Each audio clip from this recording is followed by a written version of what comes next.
In an ideal world, what would you like it to look like?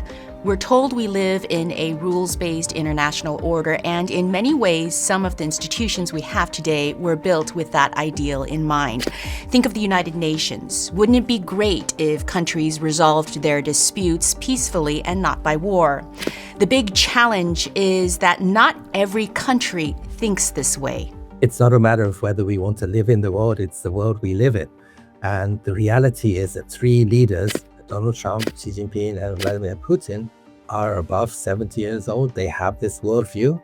And increasingly, in all three countries, the aides around them cannot talk back to the leader. The leaders are so strong that they tend to surround themselves with people who agree to the leader's view and try to implement it rather than challenging it. So this is the world we live in. That's Ken Moriyasu, senior fellow at the think tank the Hudson Institute. Ken says that governments around the world, whether they want to or not, need to adapt to our new geopolitical era. The reality is that all three leaders do not believe in a rules-based international order. They believe in, I think, spheres of influence and national interests and ways to advance those national interests. So I think the strategy should be aligned with that rather than this rosy desire for going back to the rules-based international order, if ever there was one. We might be back to a worldview reminiscent of 19th century great power politics. Moscow and Beijing certainly think this way, but in 2026, that's been upgraded to strategies such as China's Belt and Road Initiative, which launched in 2013 and had an ambitious vision. You've likely heard a lot about it because it's translated into infrastructure projects across 150 countries. They say all roads lead to Rome, but China really set out to make all roads lead to Beijing. And Ken argues that if that's China's approach, creating a network that cuts across continents, the US needs to update the way it's organized to keep up with China's coordinated cross-regional strategy. To start, Ken suggests that the State Department considers three bureaus, a helpful way of thinking about the world differently. Instead of seeing the world via continents, Ken says to think about 1, the Eurasian landmass as a whole, 2, the oceans, and 3, the coastlines. I think the most important bureau that I propose is the Bureau of Mackinder. It's named after British geographer Halford Mackinder, who lived in the early 20th century. And he proposed that the Eurasian heartland between the Volga River in Russia and the Yangtze River in China, the Central Asia mainly, Central Asia, Caucasus, Russia, this area between these two rivers, he called it the Eurasian heartland. He said, this is the key geography going forward. And whoever controls the heartland controls the world island. World island is Eurasia and Africa. And whoever controls the world island controls the world. And I think China is following that Mackinder strategy. The Belt and Road is basically creating connections, land connections to these heartland countries. So they form a common sphere of harmony so that when China rises, all these countries rise with it. And their economic destinies are intertwined. This is the whole Xi Jinping world. The second one, the Bureau of Mahan, is titled after American naval officer Alfred Thayer Mahan. And this basically focuses on the maritime powers. This is where America's strengths lie. It's America, Japan, South Korea, Australia, all of America's allies. They're all in this Indo-Pacific framework.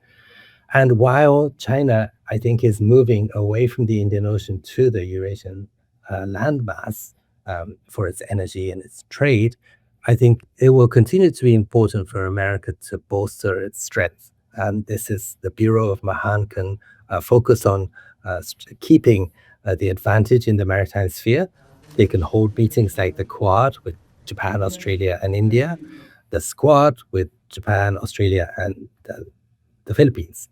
And they could also hold the US, Japan, South Korea, Camp David trilateral. There are various frameworks, multilateral frameworks that are based on the Indo-Pacific. And I think this Bureau of Mahan can continue pursuing these, but with a more focused purpose on what they're trying to do. And here, I mean, like for instance, China. If you look at China, Japanese analysts think that there are 9 maritime passages uh, for China to go out into the outer oceans.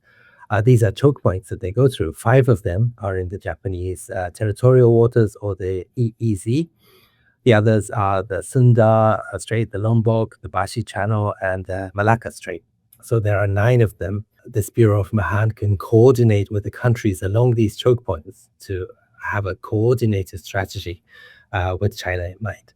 The third bureau is the Bureau of Spykman, named after Dutch-American strategist Nicholas Spykman, who countered or advanced Mackinder's heartland theory and said, no, it's not actually the heartland, but the rimland around it. Whoever controls the rimland controls the world. And here he was talking about the Middle East, South Asia, Southeast Asia, and Japan, this rimland. And this is actually where the land powers and the sea powers clash, and this is where the actual conflicts today are taking place, such as in the Middle East. This Bureau of Spykman can formulate strategies that span across this rimland, and the most visible example is the India-Middle East Economic Corridor called IMEC, which is trying to connect India to UAE, Saudi Arabia, Jordan, and Israel, perhaps Gaza as well, and then on to Greece. This Bureau of Spykman can think of ways to extending that to Southeast Asia and all the way to Japan. And this will really see this very crucial geography in a coherent manner. And those are Ken's 3 bureaus. He's not the only one arguing for change when it comes to how governments should approach the world. Ken points to the fact that many countries' foreign ministries and executive offices are already starting to do so. Like, for instance, the Japanese Foreign Ministry, they have a Bureau of Foreign Policy, which is separate from the regional bureaus. It directly reports to the foreign minister. And they are the internal think tank and the coordinating body. And this team really thinks of long-term strategy. And typically the best and brightest of the foreign ministry go to that bureau. And then there's the National Security Secretariat in Japan, and then other countries are building NSC, National Security Councils. This is a very good move. Germany, France, the Netherlands all came up with the Indo-Pacific strategy in the past 5-10 years. I think it's time for them to have a Eurasian strategy, a continental strategy, because that's where China and Russia are trying to build a fortress. So it's time for that kind of thinking. In the United States, one recent change got the attention of many experts. This one came from the Pentagon, not the State Department, but reflects the reevaluation countries are having about how they view the world. The Defense Department relabeled Indo-Pacific Command, which is based in Hawaii, back to its previous name, Pacific Command. I think the most recent name change by the Pentagon from the Indo-Pacific Command to the Pacific Command is actually in the right direction. And I think this ties to our conversation, because the concept of the Indo-Pacific started by Japanese Prime Minister Shinzo Abe. It was looking at the democracies of this region and ways of strengthening ties with Australia, strengthening ties with India. And Shinzo Abe thought that these democracies, like-minded democracies, would form the bulwark, a team to prepare for China's rise. But if you look at the geography of India, India on its northeastern border is blocked from China with the Himalaya Mountains. On the northwest side, it's blocked from Central Asia with Pakistan. So these two constraints, geographical constraints, make India really an island, an isolated island. Although it is a continental country, it is like very much an island in terms of geopolitics. So I think the current strategy and thinking does not take into account. It focuses on India as the world's largest, most populous country, soon to be the world's number 3 GDP, and it's a democracy, and it has a rival with China. It ticks the boxes, but if you flip the side and you look from China's perspective, we've been talking about how China is trying to escape the Indian Ocean, go to Central Asia. India for China is irrelevant because of the Himalaya Mountains. China cannot go to India through pipelines and railways and highways. It's very important. It's a very big neighbor.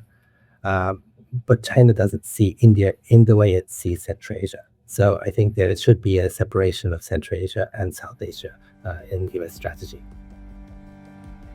And I think that yes, the future US administrations will continue this path. I think the geography is a reality. China's strategy is a reality. So, how should we view the world? Do you buy these 3 bureaus as a useful format? I hope you liked this video. Subscribe to our channel if you want to see more deep dives like this one. I'm Melissa Chan. Until next time.